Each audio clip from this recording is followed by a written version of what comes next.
Hi friends, നമ്മളിന്ന് വന്നിരിക്കുന്നത് ഈ കാണുന്ന മുട്ടിക്കുളങ്ങര ജംഗ്ഷനാണ്. ഇത് നമ്മൾ ഒലോക്കോട് ജംഗ്ഷൻ നോക്കുമ്പോൾ നമ്മുടെ പ്രോപ്പർട്ടി വരുന്ന ഒരു 5 കിലോമീറ്റർ ഡിസ്റ്റൻസിലാണ് നമ്മുടെ പ്രോപ്പർട്ടി വരുന്നത്. നിങ്ങളൊരു വയലിൻ്റെ ഓരത്ത്, വയലിൻ്റെ സൈഡിൽ നല്ലൊരു റിസോർട്ട് കണക്കിനും അല്ലെങ്കിൽ ഒരു വീടായിട്ടൊക്കെ താല്പര്യപ്പെടുന്ന ആളാണെങ്കിൽ നിങ്ങൾക്ക് പറ്റിയൊരു പ്രോപ്പർട്ടിയാണ്.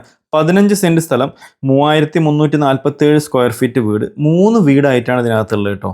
താഴെ ഗ്രൗണ്ട് ഫ്ലോറിലൊരു വീടുണ്ട്, പിന്നെ ഫസ്റ്റ് ഫ്ലോർ, പിന്നെ അതിൻ്റെ ടോപ്പിൽ. ഈ ഫസ്റ്റ് ഫ്ലോർ നമുക്ക് നേരെ കാർ ഇതിലേക്ക് ഇറക്കി എടുക്കാൻ പറ്റും, അതുപോലെ ഗ്രൗണ്ട് ഫ്ലോറിലേക്ക് ഇറക്കാം. ഏറ്റവും ടോപ്പിലെ ഫ്ലോർ നമുക്ക് യൂസ് ചെയ്യാൻ പറ്റും.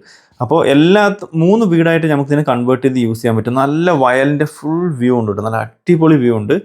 ഓപ്പൺ വെല്ലാണ് വെള്ളത്തിൻ്റെ സോഴ്സ് വരുന്നത്. ഗ്രൗണ്ട് ഫ്ലോറിൽ താഴത്തെ വീട് വരുന്നത് നോർത്ത് ഫേസ് ചെയ്തിട്ടും ഈ ഒരു വീട് വരുന്നത് ഈസ്റ്റ് ഫേസ് ചെയ്തിട്ടും, അതുപോലെ ടോപ്പിൽ നമുക്കിപ്പോൾ 2 ബെഡ്റൂം മാത്രം ഒരു കണക്ട് ചെയ്തിട്ടും അതിൻ്റെ ഇടയിൽ വേണമെങ്കിൽ നമുക്ക് വീട് ചെയ്യാനുള്ള ഓപ്ഷനും കൂടി ഉണ്ട്. ഇതൊരു റിസോർട്ടായിട്ടോ ഇല്ലെങ്കിൽ നല്ലൊരു ഹോം സ്റ്റേ ആയിട്ടോ അങ്ങനെയൊക്കെ കണക്ട് ചെയ്യാൻ പറ്റുന്ന ഒരു പ്രോപ്പർട്ടിയാണ്. മുട്ടിക്കുളങ്ങര ജംഗ്ഷൻ്റെ അവിടെ നമുക്ക് 1 കിലോമീറ്റർ മാത്രമാണ് ഈ പ്രോപ്പർട്ടിയിലേക്ക് ഡിസ്റ്റൻസ് വരുന്നുള്ളൂ. അതുപോലെ തന്നെ ബസ് റൂട്ട് നോക്കുകയാണെങ്കിൽ ഒരു 50 മീറ്റർ, ഒലോക്കോട് ജംഗ്ഷനിൽ നിന്ന് ഒരു 5 കിലോമീറ്റർ, KSRTC പാലക്കാട് നിന്നാണെങ്കിൽ 9 കിലോമീറ്റർ ഡിസ്റ്റൻസ്, മലമ്പുഴ ഡാമിൻ്റെ അവിടെ നിന്നാണെങ്കിൽ 13 കിലോമീറ്റർ ഡിസ്റ്റൻസ്. ഇതിൻ്റെ ഓണർ ചോദിക്കുന്ന പ്രൈസ് 1.25 കോടിയാണ്. അത് നെഗോഷ്യബിൾ ആണ്.